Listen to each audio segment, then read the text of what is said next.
रोखठोक वार्तांकन, रोखठोक बातमी।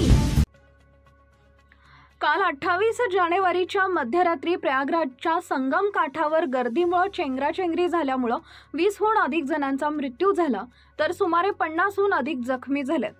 लोकांचं सामान, कपडे, बूट, चप्पल सर्वत्र विखुरलेली होती। जखमी जमिनीवर पडलेले होते आणि मृतदेहाजवळ नातेवाईक आक्रोश करत होते। काही जण आपल्या प्रियजनांचा शोध घेत होते, त्यांच्याही डोळ्यात अश्रू होते। प्राथमिक माहितीनुसार मंगळवारी बुधवारी रात्री 1:30 ते 2च्या सुमारास संगम किनाऱ्यावर अचानक गर्दी वाढल्यानं ही दुर्घटना घडल्याचं सांगितलं जात आहे। मात्र अपघाताच्या 10 तासानंतरही प्रशासनानं मृतांची किंवा जखमींची संख्या याबद्दल कोणतीही माहिती दिलेली नाही। पंतप्रधान मोदींनी मृतांच्या कुटुंबियांबद्दल शोक व्यक्त केलाय। मुख्यमंत्री योगी आदित्यनाथ यांनी लोकांना संयम राखण्याचं आवाहन केलंय। ज्या ठिकाणी ही घटना झाली तिथं प्रशासनाची कोणीही व्यक्ती उपस्थित नव्हती।